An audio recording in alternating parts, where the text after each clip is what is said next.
She is a happypreneur, a mentor, and a doctorate in business administration, Dr. Sini Rajesh. See, when I step into an organization, whether it is a startup or an established enterprise, the first thing I focus on is to understand the real issue beneath the surface. You make organizational growth sound like both science and art.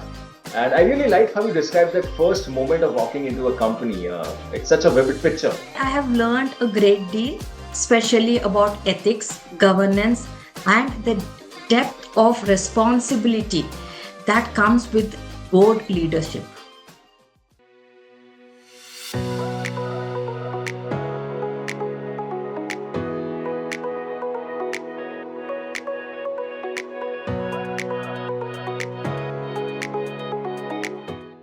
Hey everyone, welcome back to another episode of FaceTime with Leaders, powered by Directors Institute, World Council of Directors. I'm your host, Sunny Pancholi, and today we are diving deep into a topic that touches every business, big or small: people, leadership, and organizational development. So while you may think of HR and organizational development as just processes or policies, let me tell you, there is a whole human side to it. It's about people experiencing real happiness, growth, and transformation. And who better to talk about that than our guest today, Dr. Sini Rajesh. Dr. Sini is a powerhouse in the HR world with over 25 years of experience, spanning industries like engineering, software, real estate, renewable energy, and many more. And she is not just an HR expert, she is a happypreneur, a mentor, and a doctorate in business administration, specializing in the powerful role of mindset in shaping human behavior. Her leadership and guidance have earned her several recognitions, including the Centurion Award 2010 at Century Real Estate, the company's highest recognition.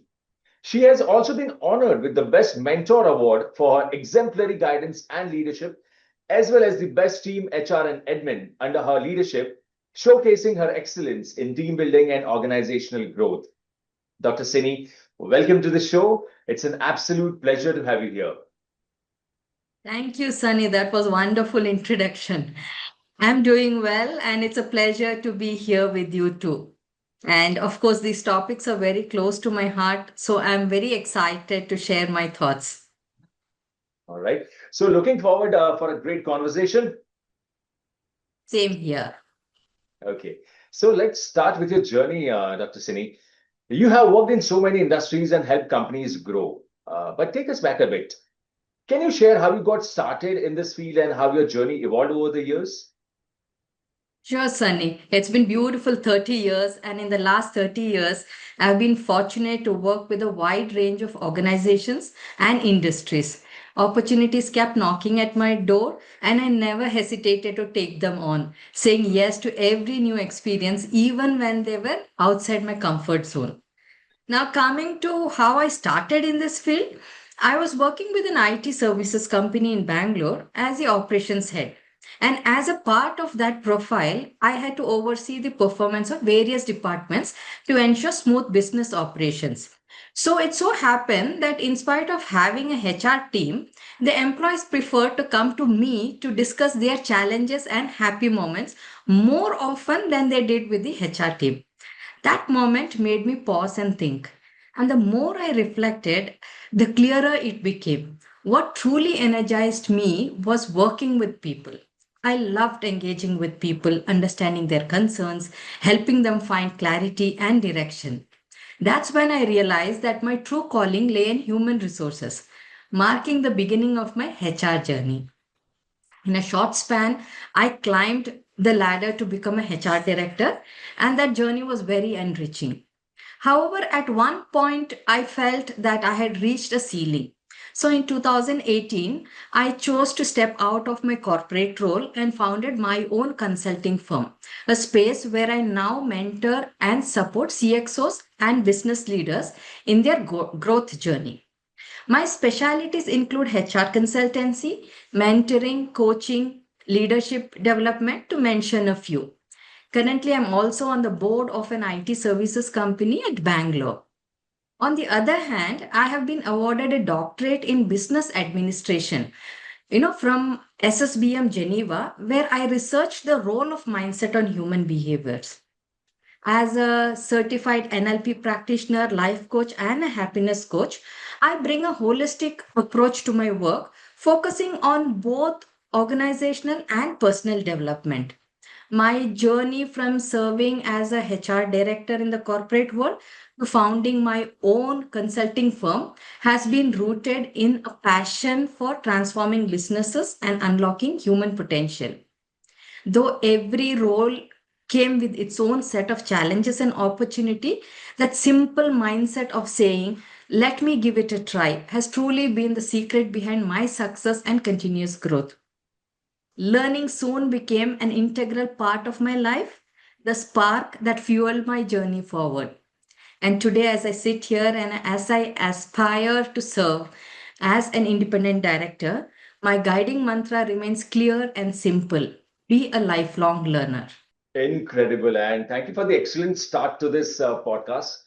Uh, all right. So, continuing our conversation, let me ask you, you have worked with startups, large organizations, and everything in between. So, when you step into a company and begin your work in organizational development, what's the first thing you focus on? And what's the biggest challenge that you typically face at the beginning, and how do you overcome it? That's a fantastic question. See, when I step into an organization, whether it is a startup or an established enterprise, the first thing I focus on is to understand the real issue beneath the surface. Every company tells me a different story. Our people lack ownership, teams aren't accountable, or productivity is dropping, and so on. But often these are just symptoms, they are not the root cause. So, my first step is always a diagnostic study, an in depth assessment that reveals both the organization's strengths as well as the underlying challenges. Now, this helps me separate perception from reality. And once I have clarity, every recommendation or intervention that I design is grounded in facts rather than any assumptions. Okay. The biggest challenge, like how you asked, is, mainly, or I can say the biggest challenge initially is often alignment. That is getting the leaders and the teams to see the true picture and not just their individual perspectives. And I usually overcome this through a transparent communication, data driven insights, and by involving stakeholders in their, in the entire process, that is the discussion and the transformation journey. Once they start seeing the evidence and patterns, the buy in naturally follows. And that's when the real transformation begins. That's such a powerful insight, Dr. Sini, and you make organizations' growth sound like both science and art. And I really like how you describe that first moment of walking into a company. It's such a vivid picture. All right. So, you have worked across such a wide range of industries, from tech to real estate to renewable energy. And each sector has its own set of challenges. So, Dr. Rini, how do you adapt your strategies to fit the unique needs of each industry? And part B of my question is there a specific method you use that works universally, no matter the industry? Sunny, I must say you're asking exactly the right questions and the right kind of challenges that usually are encountered. So, to answer your question, yes, absolutely. Every industry comes with its own unique sets of, challenges. And what's common across all of them is the human asset. So, whether it is a tech, real estate, or manufacturing, success always comes down to the people who drive the organization. So, my primary focus is always on mindset of people. When individuals have the right mindset, they are better equipped to navigate any challenge, no matter how uncertain or complex the situation is. It enables them to respond and to handle situations with clarity and confidence. I often use a model I have developed called the T of your life, which stands for thoughts, emotions, and actions. It helps people understand how their internal world shapes their external outcomes, how what we think influences how we feel, and how that in turn drives our behavior and results. Most of these people are unaware of this, and no colleges or schools are teaching us about this. So that is where the gap is.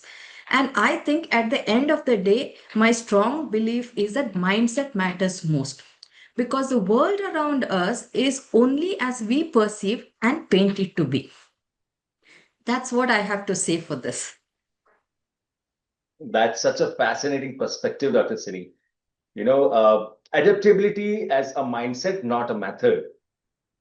Correct. And Great. the most thing that people need to understand is that we need to include this into our education system somewhere, some part of it, whichever stage it is. That is not taught, so people are unaware of the power of mindset. Absolutely, absolutely. So, talking about future, Dr. Sini, as someone who has been in the field for so long time, how do you see the role of HR and organizational development evolving over the next few years? And with changes in work culture and technology, how do you think organizations should be preparing for the future? That's another interesting question, Sunny. And I believe the future of HR and organization development will be deeply intertwined with technology, human psychology, and culture. We're already seeing a major shift from managing people to enabling people. The real focus is moving towards creating environments where individuals can thrive emotionally, intellectually, and creatively. The HR's role will now evolve from being about policies and processes or procedures, being about purpose, personalization, and people experience. Okay. Now, what does that mean? It's about understanding human needs and designing systems that help both people and organizational growth. So, HR will play an important role in creating workplaces where both people and technology grow together. And in my view, the real magic lies in blending human intelligence with digital intelligence. That is, using technology to enhance empathy and not replace it. So, for organizations preparing for future, my advice would be to invest in human-centric leadership, digital readiness, and continuous learning, because that's what will keep organizations agile, relevant, and deeply connected in the years to come. Absolutely, Dr. Sini. And I always say it's not robots replacing people, it's people redefining what work means. And Very true. thank you for sharing your future view that's grounded in empathy and ethics, not just efficiency. That's what people need the most, empathy. Absolutely, absolutely. All right, so now it's time for some quick fire fun. Welcome to our rapid fire round. Short questions, quick answers, and let's see how fast you can go. Thank you. Thank you. I'm excited too. All right, so Let's the go. first question is what's the first thing you do when you wake up? Prayer followed by a quick whisper of thank you to the universe. Great start. Your go-to comfort food after a long day. Chocolates any day. Mine favorite too. One hobby that instantly relaxes you. Listening to music. Okay. A book or movie that has shaped you. The Wings of Fire, the autobiography of Dr. Abdul Kalam. Absolutely He's been my inspiration. Big fan of him. right. The one app you can't live without. Actually, none. I'm more of a people person. Okay. What's your favorite place to travel to? I'm not a keen traveler, so no favorite place in particular. However, hill station would be my preference. Okay. A song that never fails to lift your mood. Heal the World by Michael Jackson. Great. Heal the World. That's a beautiful song and very inspiring too. Right, right, right. What would you do with an extra hour each day? Aha, that's a very nice thing. Take a nap and dream more. Oh, great. That was unexpected. I absolutely love that answer. Amazing. All right, moving on to the next question. One thing on your bucket list you still want to tick off. Tanya, I would say two instead of one. The first one would be to write my own book on mindset and human transformation. And the second one is to build my brand into a global brand for both personal and organizational transformation. Okay. Great. If your life had a title, what would it be? Life is beautiful. That was truly fun and fast. And thanks for playing along. Thank you so much. Same here. Thank you, Sunny. Dr. Sini, it's always interesting to see the personal side of such a seasoned professional. Great. We never get chance to interact in such kind of rapid question and fire and things like that, so it's really interesting. Absolutely, absolutely. Fun. All right. So, talking about the bigger picture of the industry and the challenges that the industry faces, Dr. Sini, every industry has those moments, those wake up calls that make leaders stop and really think about how they approach business. And in your field, we have seen everything from corporate scandals to leadership breakdowns that impact public trust.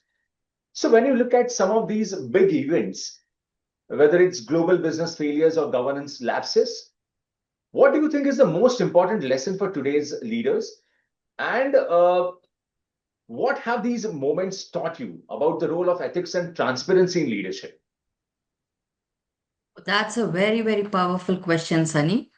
Now, if you look back from Enron and Volkswagen globally to Satyam and ILFS in India, every major corporate failure reminds us that ethics and transparency aren't optional, they are essential. And that success without integrity is always short lived. When leaders compromise on ethics for short term gains, or say when leaders lose sight of values, okay, they don't just risk profits, they erode trust. And once that's gone, everything else collapses. For me, these events and moments have reaffirmed the essence of true leadership, being aware, conscious, and value driven. Leadership isn't just about achieving results. It's about creating an environment of trust, accountability, and purpose. One of my personal core values is honesty, which I define as owning your integrity even when no one is watching. And I believe that's exactly what great leadership is about, making the right choices even when no one is watching. Because that's what truly builds trust that lasts. At the core of it all, it's all about conscious leadership. That is, being aware of the ripple effects of every decision. I'm of the opinion that boardroom today needs leaders who not only think strategically, but also act with empathy, ethics, and awareness. Absolutely. And that's such an honest take, Dr. Sini. It's rare to Thank you. hear ethics discussed with that kind of depth and clarity. And you put it perfectly. Trust really is the invisible currency that drives every organization. Very true. Okay, so that brings us to the last question of the podcast. And since in your work with Directors Institute, you have seen governance evolve and adapt to the modern world. So, how has your time with the institute reshaped the way you think about leadership and decision making at the board level? Thank you for asking me that question, Sunny. My experience with Directors Institute has been absolutely amazing. They truly empower senior professionals who want to make a broader impact on society and contribute meaningfully at the boardroom level. I must say, I have learned a great deal, especially about ethics, governance, and the depth of responsibility that comes with board leadership. Their sessions have been a real eye opener, or say perhaps a reminder that leadership is not just about results, it's about responsibility. Ethics, governance, and conscious decision making are what truly defines long term success. Many CXOs and senior leaders aren't fully aware of the opportunities that exist at the board level. And I think Directors Institute bridges that gap beautifully by offering the right learning, mentorship, and direction. I genuinely believe more leaders should engage with such platforms to deepen their understanding of how leadership choices shape organization, people, and ultimately the society. One key realization for me has been that the role of board today is evolving. It is no longer just about compliance and oversight, but about setting the tone for culture, ethics, and sustainability. Boards are becoming the custodian of purpose and not just profits. Another key takeaway is that board readiness is a continuous process. The world is changing so rapidly that directors must constantly learn, stay curious, and adapt to emerging governance challenges. And lastly, I see the future of governance as one where technology, transparency, and trust go hand in hand, where every board decision contributes not just to shareholder value, but to a more sustainable and human world. Dr. Sini, that's such a fascinating glimpse into the Directors Institute. And you made boardrooms sound like place of learning, not just decision making. And I really like how you frame leadership as listening first. That's such a refreshing take, especially at the top. See, today that is the biggest challenge, and that's what I play in my role. I mentor, coach the CXO and the business leaders. They need to understand how to, use these techniques because learning is a continuous process. It's not during the school or college you learn and it is done. So that is one of my values along with honesty is be a lifelong learner. So learning continues, and that's what has brought me to this stage where I aspire to become a, independent director, and that's why I have chosen this course or the engagement with directors institute, because I'm informally doing it with certain companies. I want to formally get involved into this role and contribute the best I can to the society. I believe it's not just boardroom or organization, finally it impacts the society. So that's where I say it. So I think you have picked it up right. Learning is essential irrespective of the age or the level you are in your life. Rightly said, Dr. Sini. And let me tell you, it's been such a thoughtful conversation. What stands out to me most today is how you connect ethics and leadership in such a meaningful way. Your reflections are a reminder that leadership isn't just about business success. It's about building trust and doing the right thing even when no one is watching, as you said. True, true, very true. So thank you so much for sharing your wisdom with us today. It's been a real pleasure having you on FaceTime with Leaders, powered by Directors Institute, World Council of Directors. Thank you. Thank you, Sunny. Amazing being with you and interacting with you. It's been a great pleasure. Have a wonderful evening. Likewise. And to everyone listening, I hope today's episode has given you a fresh perspective on leadership, governance, and the importance of integrity in everything you do. I'm your host, Sunny Bancholi. And until next time, stay curious, keep learning, and lead with integrity. Thank you so much, and see you.